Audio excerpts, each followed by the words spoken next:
Madam President, I want to thank the senator from Maryland who has been such a remarkable leader on all of these issues. And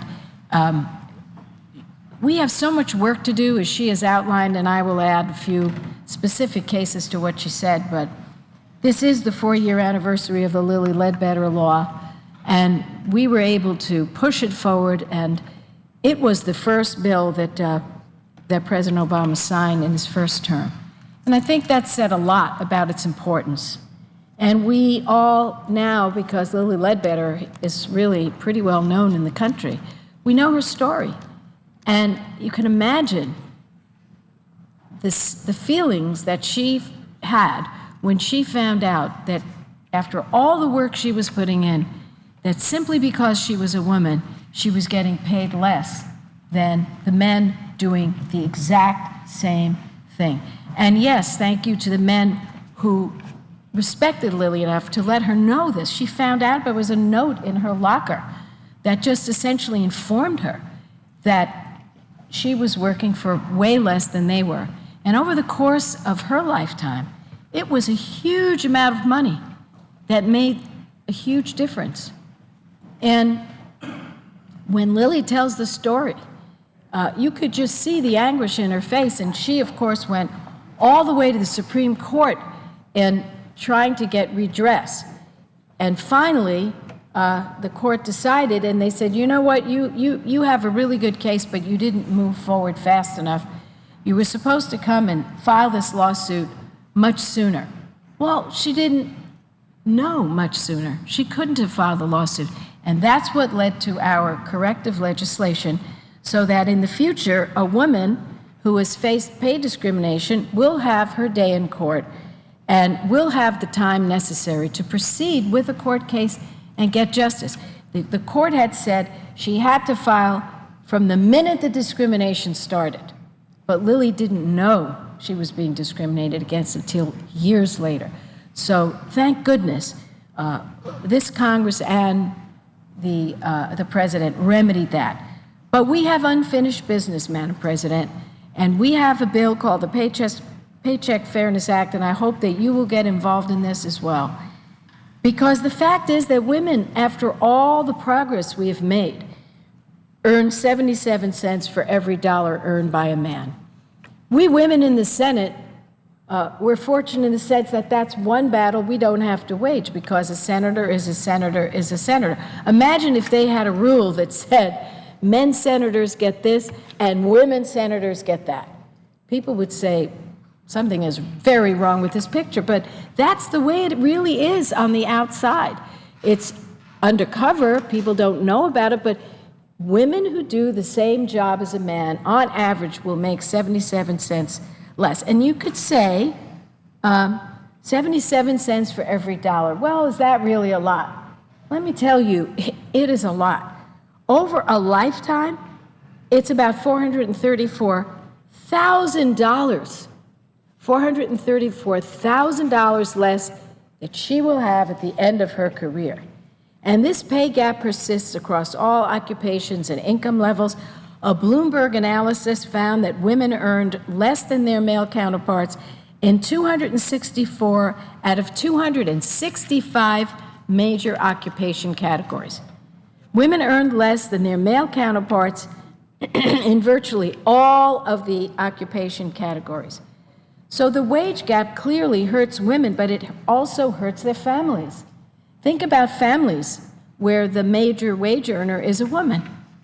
Those children, those grandchildren, they will feel the pain of this. And of course, the economy is hurt because there's fewer dollars circulating in the economy. A woman is going to spend a lot of the money she earns right out there supporting her family, going to the store, organizing visits to camps and to vacations, and all that money in the economy helps the economy. I'm just going to close this by reading you a couple of stories about, real-life stories about this. A woman from California had an identical advanced degree as her husband. She landed the exact same job as her husband, but at different work sites. The woman's husband was offered $5,000 more in starting salary for the same job with the exact same resume. A healthcare worker in Long Island discovered she'd been earning $10 an hour less than her male colleagues with the same experience. When she brought this up to her superior, she was reprimanded for asking about the wage gap, and that goes to what Senator Mikulski said. Imagine the nerve of someone finding out they were paid $10 an hour less and trying to find out about why. And for that, she is reprimanded, put in her place. Then a female employee for a major corporation in Florida was told when she was hired that if she disclosed her salary to other workers, that would be grounds for dismissal. She soon realized that her male counterparts made more than she did, but she didn't have any written proof. A fellow female employee at the company was told that because her husband picked her up from work in a nice car, she didn't need to get a salary increase. So we need to pass the Paycheck Fairness Act. This closes loopholes that have allowed employers to avoid responsibility for discriminatory pay. It prohibits employers from retaliating against employees who share salary information with their co-workers.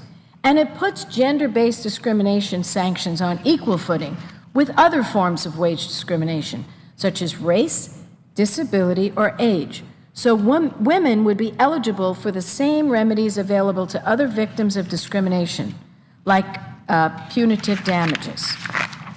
It's simply a matter of fairness. Every American deserves equal pay for equal work. We have to end, really, this practice of shortchanging half of our country. Half of our country, more than half of the people, are female. And this means we are hurting our country, we're hurting their families. Now, in 2010, Senate Republicans filibustered our efforts to proceed to this bill. All we wanted to do was proceed to it and get an up or down vote. We faced the filibuster. In June 2012, Senate Republicans blocked us again. So we are calling on them in a spirit of fairness and justice to work with us in this Congress and give all the women of America the same chance for success as their male counterparts. Just remember, $400,000 plus over a career, that is a tremendous amount of money for people. That could make the difference in having a decent retirement. We heard today that the vast majority of Americans, if they lost their job, they have no savings at all. So it isn't as if we're paying people lavish salaries. Let's make sure, whatever the salaries are, that they are fair, that they are equal to each other. If a woman is doing the same job, much as a senator, as a male, they get the same pay. Simple, shouldn't be a problem. If there's a filibuster, I will never understand it. And I will say this, no woman in America today will understand why anyone would filibuster such a bill, equal pay for equal work. And no man in America who loves a woman, be it their mom or their aunt or their wife or their daughter, would understand it either. So let's hope we get to a vote on this. I yield the floor, and I thank you.